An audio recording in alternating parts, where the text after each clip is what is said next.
Assalamualaikum warahmatullahi wabarakatuh. Nama saya M. Fazil. Saya akan menjelaskan pengertian dari kearifan lokal dan juga kearifan lokal menurut para ahli. Kearifan lokal menurut sudut pandang Kamus Bahasa Indonesia dan Inggris, kearifan lokal terdiri dari dua bahasa, yaitu kearifan, yaitu wisdom, dan lokal adalah lokal. Nah, jadi arti dari kearifan lokal tersebut yaitu kebijaksanaan. Kearifan adalah kebijaksanaan dan lokal yaitu suatu tempat. Nah, jadi kearifan lokal pada umumnya diwariskan dari mulut ke mulut, dan kearifan lokal ada dalam cerita rakyat, peribahasa, lagu, dan juga permainan rakyat.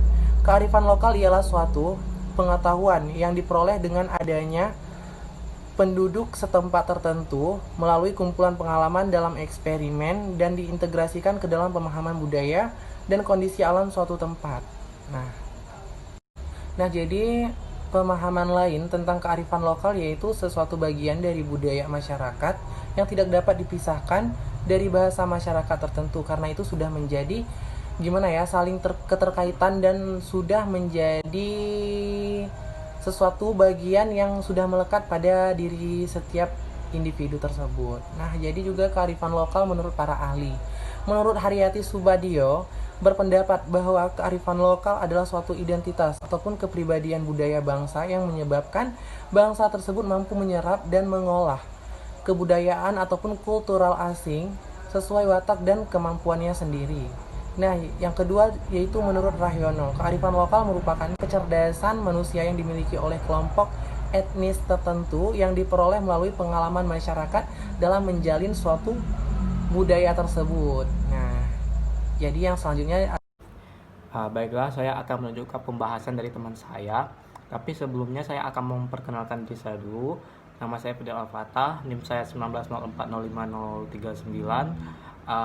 Saya berasal dari Geografi Unit 1 Angkatan 2019. Nah, di sini saya akan membahas fungsi kearifan lokal. Nah, fungsi kearifan lokal sendiri itu ada berbagai macam. Nah, yang pertama itu adalah sebagai penanda identitas suatu komunitas. Nah, yang kedua itu sifatnya itu tidak mengekang atau dalam artian itu tidak memaksa orang untuk mengikuti kearifan lokal ini. Nah, yang ketiga itu memberikan warna kebersamaan dalam suatu komunitas. Nah, yang terakhir itu kearifan lokal juga mendorong terbentuknya kebersamaan, dalam artian dengan ada kearifan lokal ini bisa membentuk karakter sosial budaya yang ada di suatu regional atau suatu wilayah. Nah, selanjutnya saya akan membahas tentang tipe-tipe kearifan lokal. Yang pertama itu adalah dari makanan. Nah, kalau dari makanan sendiri itu tergantung dari lingkungan serta iklim yang ada di suatu wilayah. Nah, misalnya nih, kalau dari daerah gunung biasanya kearifan lokal di sana itu mereka sangat jarang sekali memakan ikan. Nah, karena mereka memanfaatkan apa yang ada di gunung, yaitu dengan bercocok tanam atau dan lain-lain. Nah, yang kedua yaitu tipe obat-obatan. Nah, biasanya mereka juga kembali lagi ke alam. Apa yang alam sediakan itu yang mereka jadikan sebagai obat.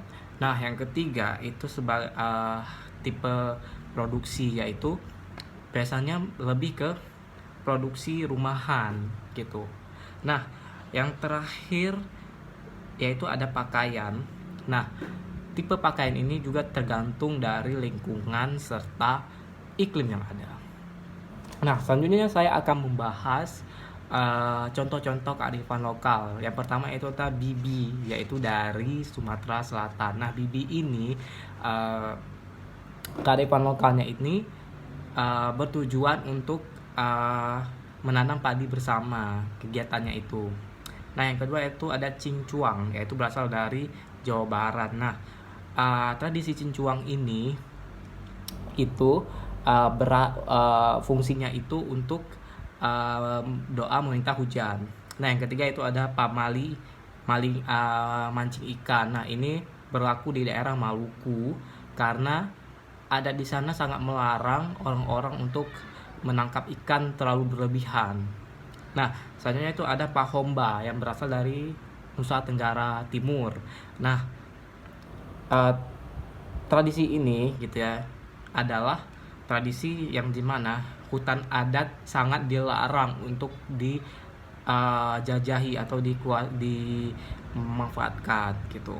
Nah, yang terakhir yaitu ada kekean yang berasal dari Sumatera Selatan. Nah, ini sama seperti tadi bibi, tapi ini bedanya ini kayak lebih ke eh, penghitungan waktu untuk menanam suatu tanaman gitu. Sekian dari saya akhiri. Assalamualaikum warahmatullahi wabarakatuh. Integrasi atau menyatukan budaya luar dari budaya asli.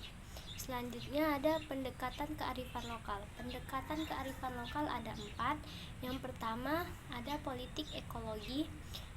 Politik ekologi yaitu upaya untuk mengkaji sebab akibat perubahan lingkungan yang lebih kompleks daripada sekedar sistem biofisik, yakni menyangkut distribusi kekuasaan dalam satu masyarakat. Yang kedua ada human welfare ecology. Menurut Ed Corselli 1992 dalam Bakti Setiawan menekankan bahwa kelestarian lingkungan tidak akan terwujud apabila tidak terjamin keadilan lingkungan, khususnya terjaminnya kesejahteraan masyarakatnya. Yang ketiga ada pendekatan ekosistematik. Pendekatan ekosistematik yaitu melihat komponen-komponen manusia dan lingkungan sebagai satu kesatuan ekosistem yang seimbang. Yang keempat ada pendekatan aksi dan konsekuensi, yaitu lebih aplikatif untuk menjelaskan dan memahami fenomena yang menjadi pokok masalahnya.